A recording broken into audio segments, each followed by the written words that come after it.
So hello, I'm Graham. I'm from the Vintage Guitar Players group. You can find us on Facebook at facebook.com/groups/the Vintage Place. You can check us out on Instagram at 95 Vintage Legends, and as always, we'd love you if you maybe subscribe to the channel and give us a little like. So today, I'm here for the next Vintage Legends with Tim Goynes, who's hailing from Texas today. So Tim, thank you very, very much for joining us today. Yeah, thank you for having me. So, if I may ask, like I say, I'm having a little look at all those guitars you've got in the background as we speak here. If I can ask, if you don't mind, just to start with a little bit about your own music, the kind of music you play. Well, I grew up on, all the classic rock and blues and all that kind of stuff.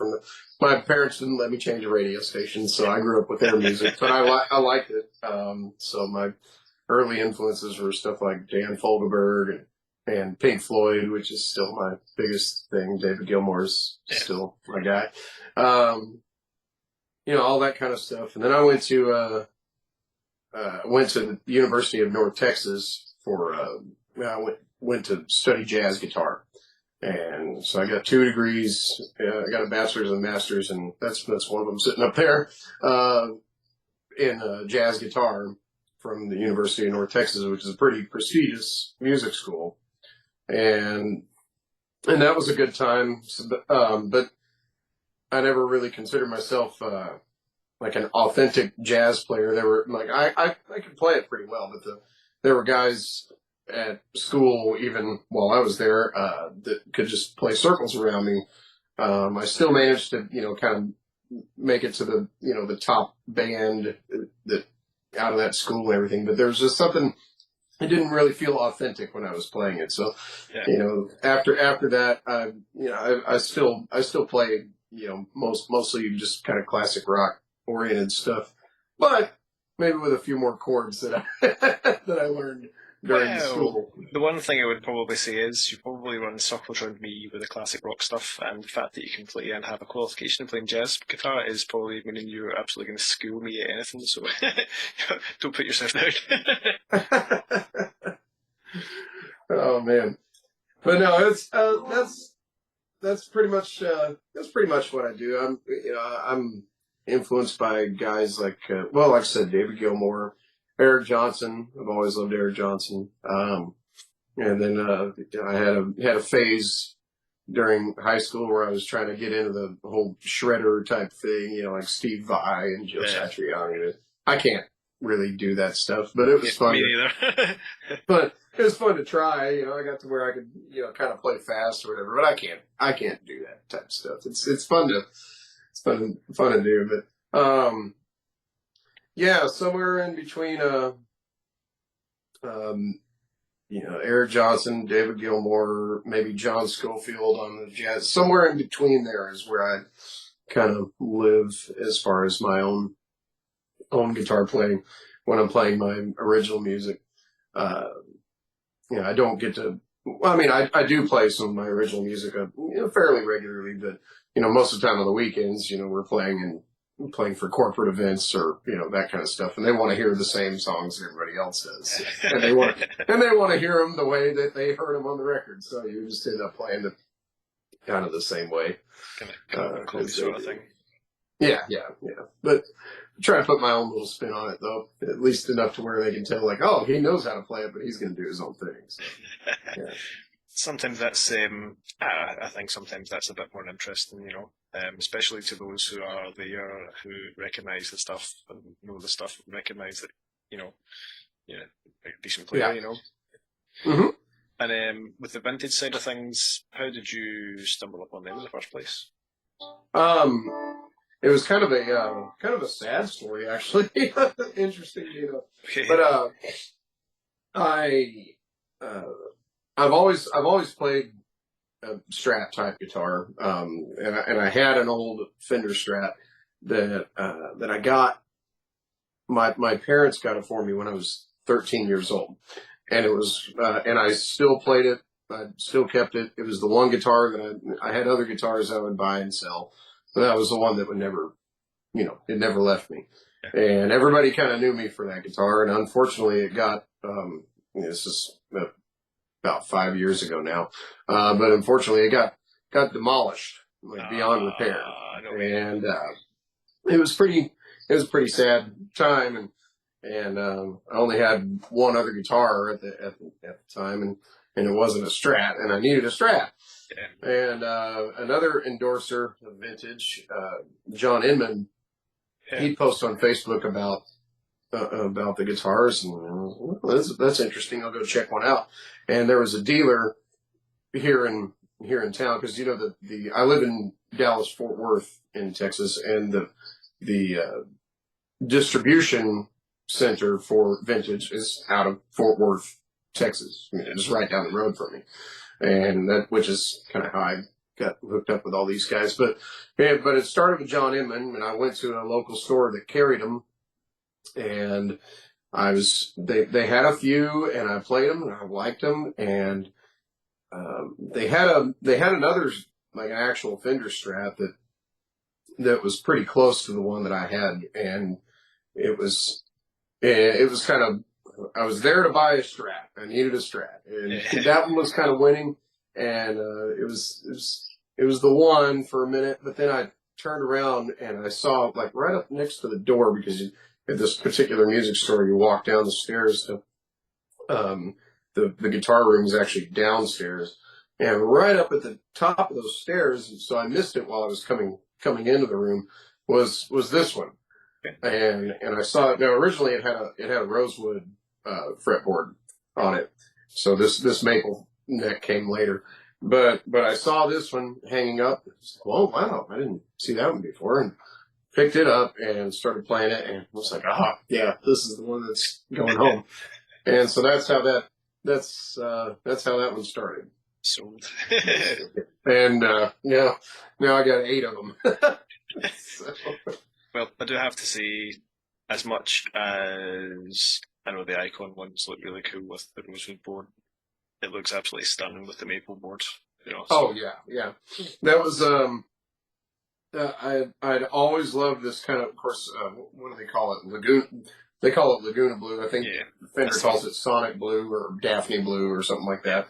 But I'd always liked that look of the. I remember seeing one in a store as a kid. It was like a '50s type. It was a reissue Stratocaster, but it was Daphne Blue with the maple fretboard, and I just thought it was the coolest looking thing. So that's pretty awesome. So yeah, when I had them take this one apart and kind of redo it for me, I definitely wanted the maple neck. So yeah, it came out great.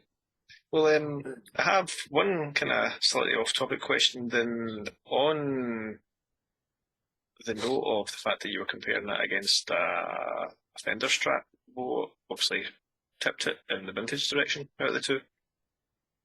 Like what made it better in my opinion? What made you decide to go with the vintage over the Fender? I think the thing that struck me about this one is that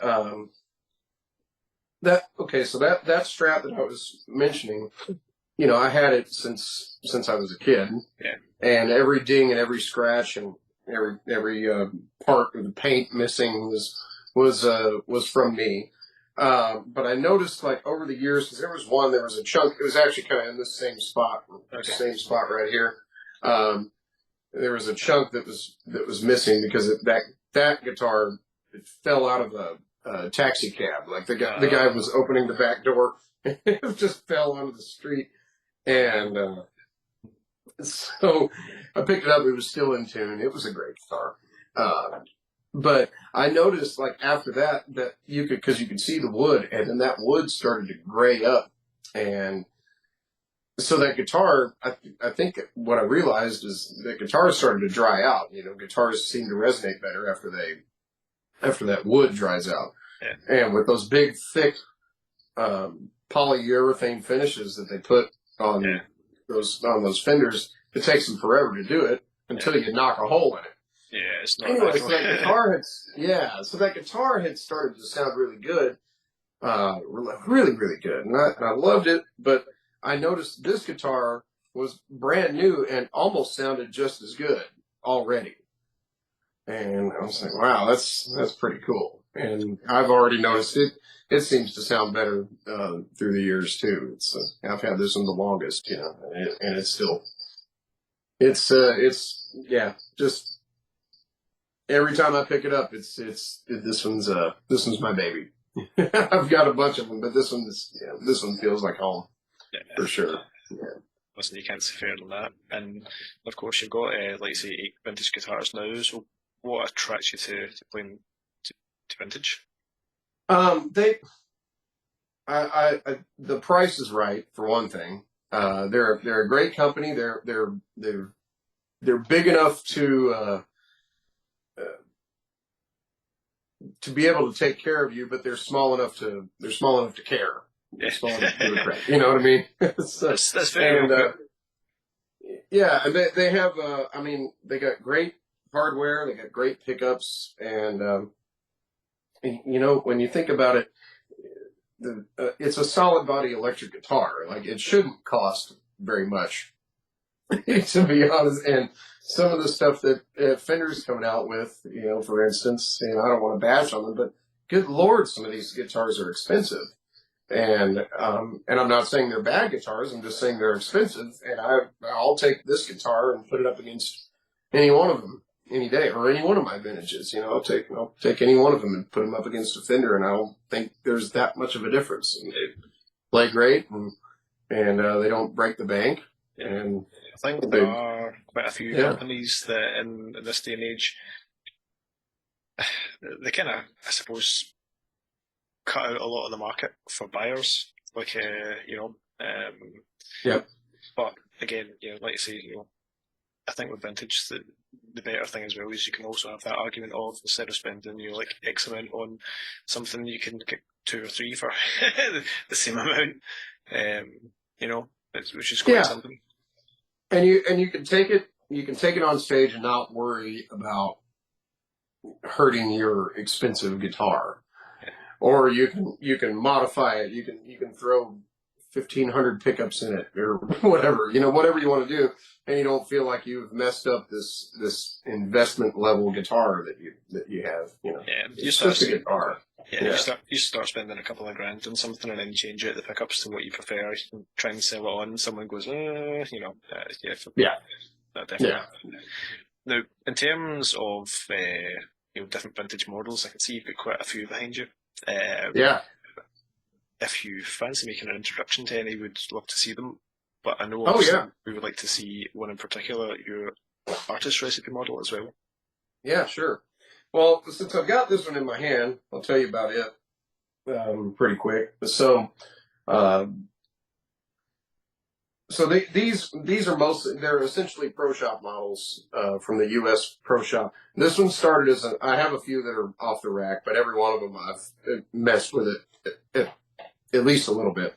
Yeah. So none of my guitar, except for my little my V100 right here. This is the only one that's totally stock that you can buy it right off the rack. But anyway, so like I said, this one used to have a rosewood board, and I took it in. And Willie Smith is one of the luthiers here in Fort Worth, and Kevin Easton's, and they both have had their hands on this guitar. And so first we put in the Bucca switch, which is the same thing that's on the Thomas Blug model. So I have that. And for those who don't know, that there is a dummy coil hidden under here. When you engage the Bucca switch, it's reverse wound, reverse polarity, kind of like the middle pickup, but it's wired to the bridge pickup and the neck pickup. So when you engage it, it takes away about 50% of that buzz. I don't know if this amp is loud enough to. Can you hear that buzz? Can you hear the buzz? The magic of Zoom-in microphones is cutting out already. Yeah. A little bit. It's kind of, that sound doesn't really translate over a microphone. But anyway, it cuts down about 50% of that single coil hum that we're all familiar with. So it doesn't get rid of all of it, but it gets rid of a good bit of it, and it keeps the guitar a little bit more under control at high volumes, which is pretty cool. And then let's see, a couple other things. Obviously we got the maple neck, the relic maple neck, and on all of my guitars, I take the finish off the back of the neck. I have them do that because I like the feeling of the bare wood. Yeah. These I do the Cluson, the little slot top tuners. I don't do the Wilkinson Easy Locks. These are Wilkinson tuners, but they're just the regular old school finger type rather than double posts. And then I put this bridge on. It came with a stock bridge, and this is the same bridge that I have on my artist recipe model. Also a Wilkinson bridge, the WVP6, and it's just very smooth and holds tune pretty well. And interestingly enough, this pick guard is off of that guitar that I told you about that got demolished. Really? That's awesome. It was. I had changed the pick guard on that guitar several times, and I always kept this one just in a box somewhere. So I decided, you know what, I'll put that one on this guitar as a little bit of a memoir. Yeah, nice. It's nice to have something from the open on that. That's pretty cool. Yeah, and these don't have the Wilkinson covers, but these are the stock Wilkinson pickups. I just changed the covers so it matched the pick guard a little bit better. Yeah. We'll put that in there. What's next here? This is the artist recipe. This is the new one that they've got available for sale on the U.S. Pro Shop website. And I always wanted a guitar that I could just walk into the gig with one guitar and know that I could cover it no matter what kind of gig it is. So we went with this humbucker, single humbucker thing, and I always loved the look of a chrome covered humbucker on a Strat. Usually people do the open coil thing, but I always loved this kind of look. Yeah. And the other thing, and again, of course, we got the slot top tuners, just like always, and that same bridge as before. Obviously, this one has a rosewood neck and no finish on the back of the neck. This neck is a little chunkier than on the blue one. But my big thing, these are very low output as far as humbuckers go. They're very low output pickups, and I don't like humbuckers as much unless they're low output because I feel like they compress a little too easily when you start picking too hard or whatever. It just kind of there's a limit to their dynamic range. It seems like the single coil pickup, if you could play the strings louder, the pickup would be louder. But the humbuckers, they get up to a certain level and they just kind of stop no matter. So there's a little bit of a, like I said, it's like you got a compressor pedal on it and just kind of leaves it all right here. But the lower the output, the better they behave in that regard. So these are very nice and clear sounding. They're not much hotter than a single coil, so you can get some of those sparkly sounds in the even with the humbucker. But if you got to crank it and go, try to do your Neil Sean or that kind of thing, it'll still get there. And then we got the 5-way switch, and in the positions 2 and 4, it automatically splits the humbucker, so you get those in between sounds. And so that one's pretty cool. And like I said, that one's available on their website. If you Vintage Guitars US, and then you go to their Pro Shop thing, and you'll see VintageGuitarsUS.com. Yeah. So and then on the Pro Shop tab, they'll have that one.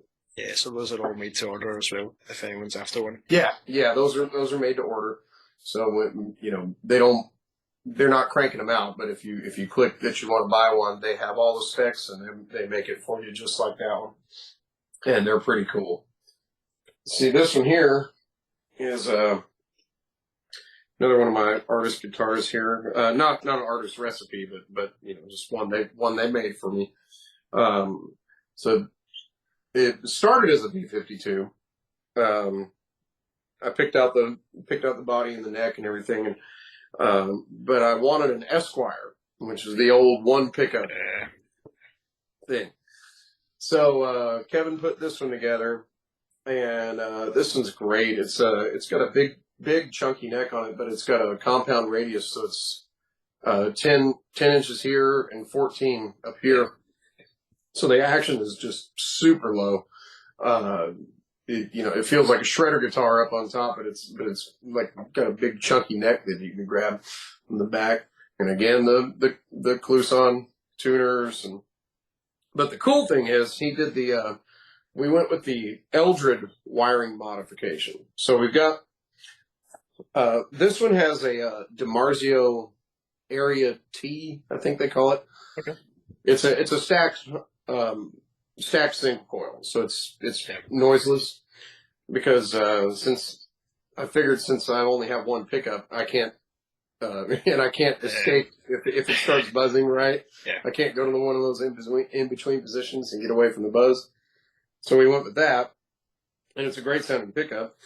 But we still have the 3-way switch, and the cool thing about Esquire is that the switch basically adjusts the kind of circuitry that the pickup goes through, rather than switching the pickup. So when we're in the middle position, it works like normal. We got pickup, volume, tone, and out. If I go back to what would be like the bridge pickup position, right? It just goes pickup, volume, out, no tone control. So it's fully bright, but it also, since there's one less capacitor that it's running through, or one less potentiometer that it's running through, there's about 2 decibels of boost. So, nice. which is pretty cool, right off the guitar.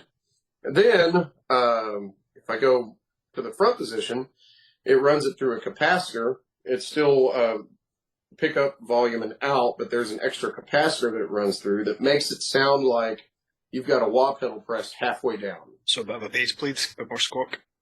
It sounds like Money for Nothing. Cool. It's like right off the guitar. You can get that Mark Knopfler Money for Nothing sound, because that's how he did it. He was playing a Les Paul, but it was a wah pedal pressed halfway down. Yeah. And this guitar basically just does it right off the guitar. It's pretty sweet. It's pretty neat. Then we've got this one. This may be the best sounding one of the bunch, but this is my the heavier this one. is my V100. Yeah, that's she's a beauty. This one is right off the rack. It's funny. I had an Epiphone 335. Which I didn't really get. It was a great guitar, but I didn't really play it all that much. And I sold it to a friend of mine. I had driven out to his house, and on the way back from his house, I stopped by the same music store where I got this blue one, just to stop in and get some strings. And they had this one on the rack for the same price that I had just bought, or that I had just sold that 335 for. So I said, well, shoot, I guess that's a sign. So I took this one home, and oh man, it's been great. This one's totally stock pickups. Haven't touched it. So other than I took the finish off the back myself. So it's I actually kind of need to do it again. I've kind of buffed it out with my by playing it, but yeah. So this next one's cool. This is the first one that they made for me as like an artist model. Kind of similar to my artist recipe thing, but this one has some cool stuff going on. Again, same deal. Finish off the back of the neck, Kluson tuners. But the cool thing about this one, well, I've got the Wilkinson VS 50 bridge there. A little 2-point bridge, which Kevin put in. And then you see it's got a miniature humbucker that's angled like a regular strap pickup. And I love this thing because it's right in between a single coil and a humbucker in terms of sound. And it just came out so good. And like, it's just, this is another one of those guitars you can take into any gig and pretty much cover it. So this one's a lot of fun to play, and that bridge is just that bridge is so smooth. It stays in tune really well. This one here, my white one, this is one I've messed with a lot. So we got the reverse headstock and everything. This one actually started as what do they call it? The JMH, I think. Yeah, which had the reverse slanted bridge pickups. Yeah, I still have that pick guard sitting over there in my rack, but I decided I was like, oh, this is kind of cool. Maybe I want to make it look like one of those actual Thomas Blug models. And I found this one used at a Guitar Center, and I just bought it. It was just sitting over there in the used section. Said I'll take it home. And yeah, I played it that way for a while. It's on a few of the tunes on my album. Most of that album is and we'll talk about that in a minute. But is this guitar, the blue guitar, and that Esquire is most of the guitars that are on that album. And anyway, so I played it like that for a while, but then I was like, I'm going to make it look like the Thomas Blug thing. And I found a mint green pickguard like that, put that on there. But it's got the regular slant on the pickup now. Okay.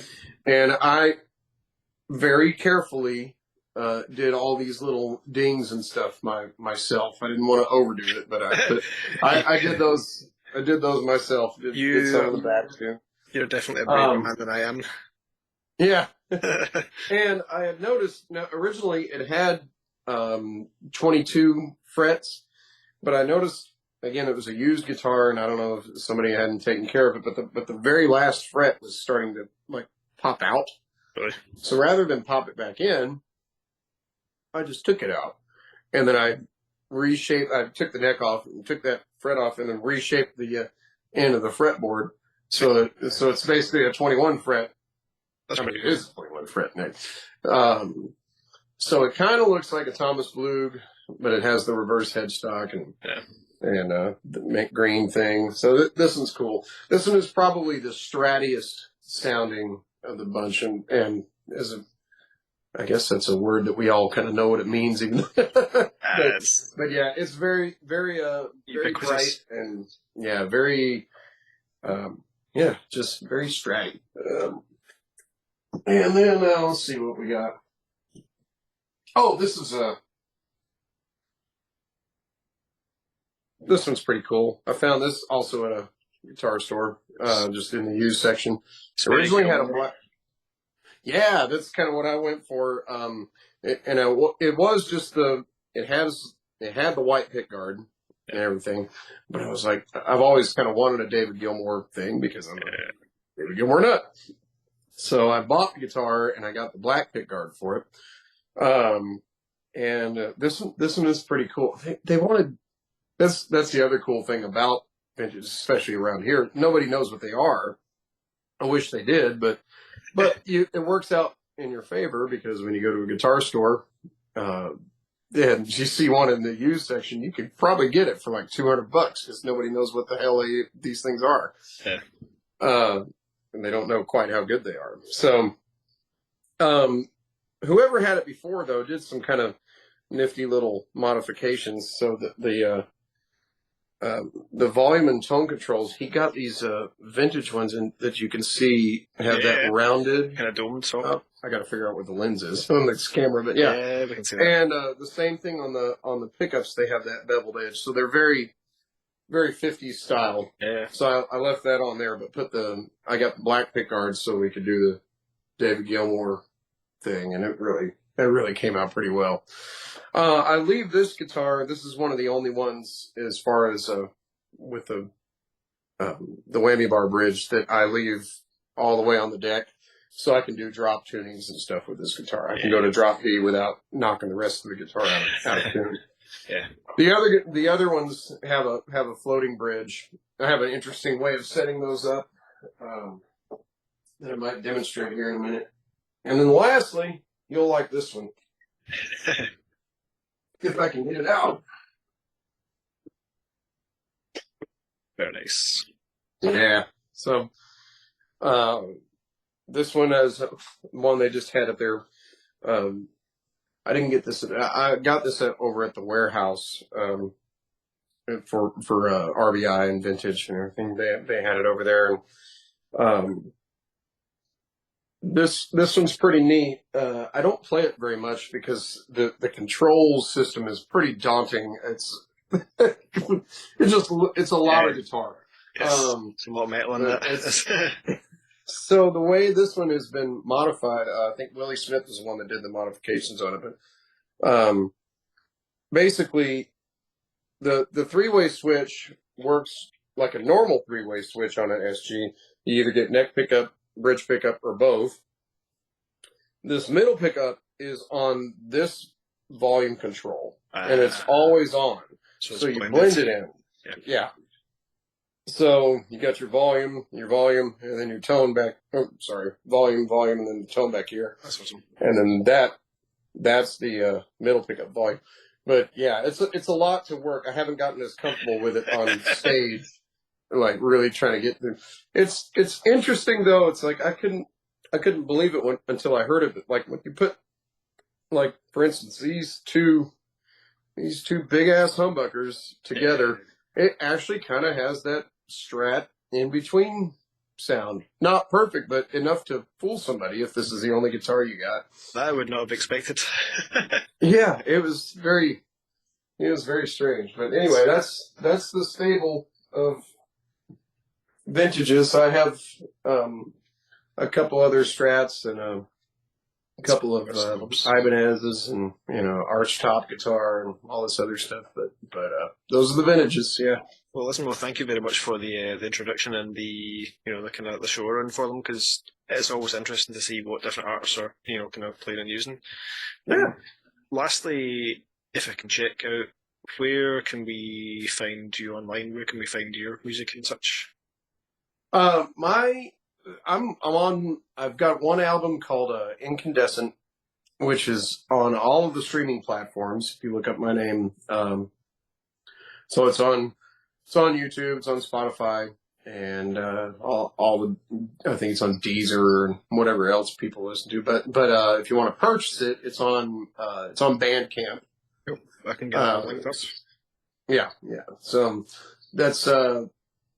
But yeah, it was cool. We recorded it kind of at the end of pandemic. There was a recording studio kind of near my house, and we spent a week in the studio. These are tunes that I'd had written for quite a while. There's a couple of new ones that I came up with for the album, but a lot of them had been with me for a while that I always wanted to get on tape. And so we took a week in the studio. It was me and my drummer Kirk Evans and my bass player Colin Alexander, who I play with regularly. They're in my cover band. And Colin Alexander he's endorsing Vintage now too with their basses. And so I mean it came out great. I mean it's just a rock trio record. There's hopefully a little bit of something for everybody on there. But it was a lot of fun. The guy, man, the recording studio was so cool because he, everybody's going digital now, but he was still using. Well, I guess it was sort of digital, but he had one of those giant boards from it was like first generation digital. Like the board is like from I think the mid '80s. Okay. And still records to digital audio tape, so you have to do the tape cuts and everything. Wow. Okay. And that's how we did it. And yeah, man, great mics and everything. It was a lot of fun getting the sounds on that record. And the drums sound phenomenal. It's just a really proud of it. It's a really good sounding record. So we did that in 2020. Towards the end of 2020, I think December, and it came out in April of 21. That's awesome. Well, and just about gotten the second one written. I've got it about 2/3 of the way done as far as writing tunes for the second record. And so that'll probably be happening a little later this year, that's pretty exciting too.